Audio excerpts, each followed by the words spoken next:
Emma and her younger brother Kyle had never imagined they would end up in a forgotten town like Hollow Creek.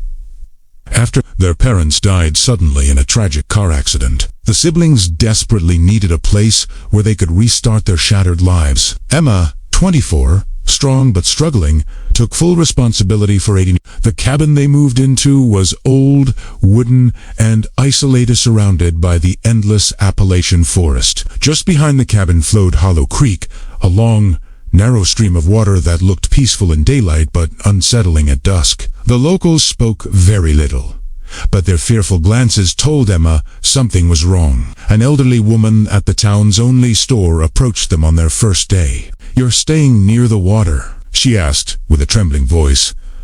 Emma nodded. The woman shook her head violently. "Don't go near the creek after dark. Don't answer if you hear someone calling your name, and never look into the water when it falls completely still." Emma forced a polite smile, assuming it was just superstition. But that night, she learned that Hollow Creek did not rely on superstition. It created its own horror. Chapter 1. The first night GHD around 1 a.m. Emma was finishing unpacking when she heard its soft, delicate, almost a little girl's voice. "Emma," she looked toward Kyle's room. Silence. Then again, from outside the open window, "Emma, come here." Her heart froze. She slowly approached the window and looked outside. The moon lit the creek faintly. Nobody was there. No movement. No footsteps. Emma closed the window, locked it, and tried to convince herself it was imagination. But deep inside she knew. The voice had pronounced her name clearly, slowly. Colin. Chapter 2. Fotisti.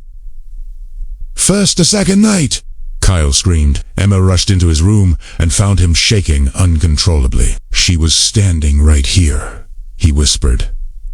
"At the foot of my bed, dripping wet. Long black hair. Her face was pale, and she said my name." Emma turned on the lights. There was nobody. But the wooden floor near Kyle's bed was wet-soaked, as though someone had been standing in a puddle. And then they saw it. Muddy footprints, leading from Kyle's bed, across the hallway, through the kitchen, and straight out the back door. Emma followed the trail nervously, but outside, the prints simply vanished, as if whoever left them had dissolved into the earth. Kyle refused to sleep for the rest of the night. Chapter 3. The Lagi Anditha. Next morning, Emma went to speak with the sheriff. "There's something wrong near our cabin," she said. "Footsteps. Voices. Someone watching us."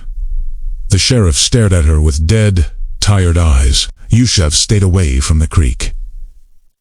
Then he told her the story. 20 years ago, a girl named Lily went missing near Hollow Creek. Some said she slipped and drowned. Others swore something dragged her into the water. Her body was never recovered, but people swear they still hear her voice. The sheriff said, calling their names, trying to lure them in. Emma swallowed hard. "But that's just a story, right?" The sheriff didn't answer. Chapter 4. The Whisperer. Arita you are in. That, Emma heard it again. "Emma, come outside." The voice was louder this time, more desperate, more human. Kyle heard it too. "Is someone out there?" "No one is outside," Emma insisted. But then came the knock. 3 slow knocks on the front door. "Knock, knock, knock." Emma froze. No footsteps, no breathing, just the knock. She looked through the peephole. No one stood there, and yet water dripped from the doorknob, as if someone drenched had just touched it. Chapter 5. The CREEK.Horror. Third night, Emma woke up hearing rushing water louder than before. She stepped outside and walked to the creek. The water glowed faintly. It rippled, although the wind was still. Suddenly a hand pail, thin, soaked rose from the water. It pointed at her slowly. Accusingly, Emma stumbled back in terror. The hand sank again, pulling with it a face just beneath the water's surfaced white, drowned, eyes open. She screamed and ran back to the cabin. Kyle was gone. Chapter 6. The SARCH Emma followed muddy footprints, trailing from the cabin to the creek. Her heart pounded. "Kyle!" she yelled. Silence. Then she heard it. "Emma, help me." It was Kyle's voice. But wrong. Too stretched, too hollow, not human. Emma approached the creek carefully. The water became completely still as if holding its breath. She looked into the surface and saw Kyle's reflection. But Kyle wasn't behind her. The reflection smiled with lifeless, glowing eyes. A moment later, a figure climbed out of the water. Kyle's shape, but drenched, eyes blank, mouth dripping creek water.